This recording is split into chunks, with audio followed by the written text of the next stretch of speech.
I would love it if we could get our criminal and judicial system worked out to such a way where we knew 100% these guys were guilty. And I now think with things like DNA evidence, we can come much closer to that. But for me, if you said to me, hey, Adam, you're going to be falsely imprisoned for the rest of your natural life versus you're going to be killed falsely. Yeah.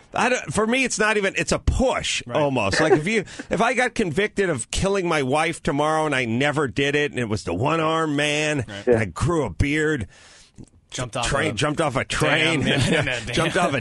I mean, that happened to me. If you said, look, you spend the next 50 years in the joint falsely, to me, that's as bad a sentence as death. I know it doesn't seem that way, but in a weird cosmic way, maybe worse. So look, and as far as the cruel and unusual and the part where the lethal injection and now maybe they suffocate and all that, not interested either.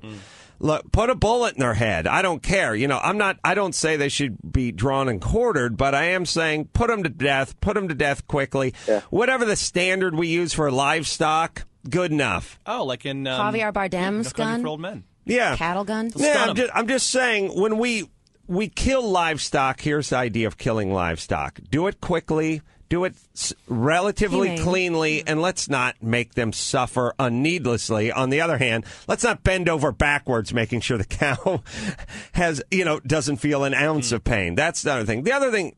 Here's my other death sentence thoughts, too, by the way. I don't like the deals that are cut. Yeah, I mean, I don't like it when there are two guys like the Hillside Strangler guys.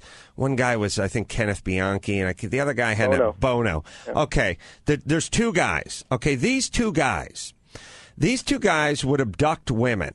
They weren't the Green River Killers. They didn't go get a bunch of prostitutes. They went and just grabbed you walking out to your car getting ready to go to the market. They just grabbed you. And then they dragged you to the one guy's auto upholstery shop in some kind of warehouse district. And then they did things to you for a number of days. They experimented on you. They kept you alive. They kept you in and out of consciousness. They put electrodes on you. They did horrible, unspeakable things to these women. Well, one guy they got, and then the other guy, they wanted to use his evidence against the other guy, so they cut a deal with him, which is you'll not go to death if you can help us put the other guy to death. Now, I'm not so sure the other guy got the death penalty. He didn't get it either. But the point is, I want you both killed. Yeah. And as a matter of fact, if there was a third guy, and all that guy did was hang out and watch, and he never laid a hand on any of these girls, I want him dead too. And I want to live in that society where people walk around and they think, hey, if I see somebody and they're being tortured or they're having something horrible done to them and I do nothing, I'm getting it too. I want that guy killed too. And then the one last thought is extradition with countries that don't have the death penalty. Mexico. If we can kick your ass, then you give them back.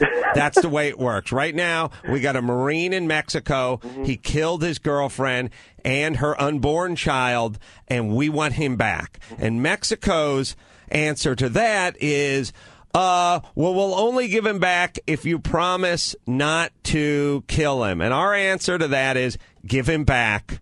Or, first off, sober up and give him back. Oh. And by the way, please, Mexico, we're listening to you. Give him back, or we'll bomb your ass. Give him back, or we'll cut your ass off. Give him back, or we'll send over all the illegals back, and they can go ahead and graffiti up your town.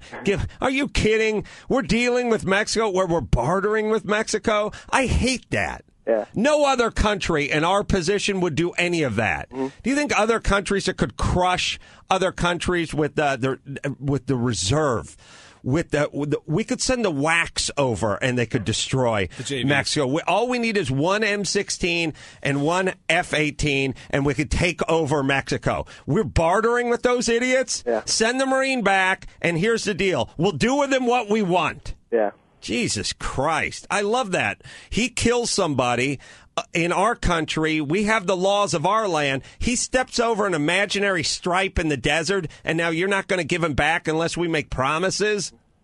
But This is like, it was like a retarded kid shoplifting something from your store and you got to barter with him to get the apple back. Give him back or we'll bomb your ass, you retards. I can't stand that. And by the way, that goes for Mexico, that goes for France, that goes for any place in Europe.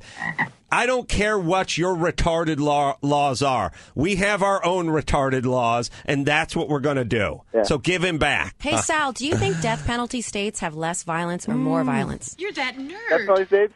Yeah.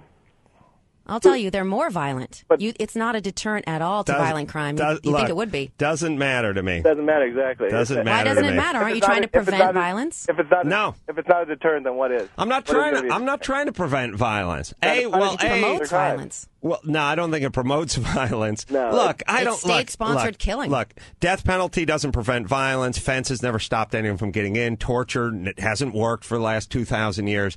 First off, I don't buy all of it. Secondly, I don't care. I'm not trying to prevent anything. I know it's not a deterrent. Yeah.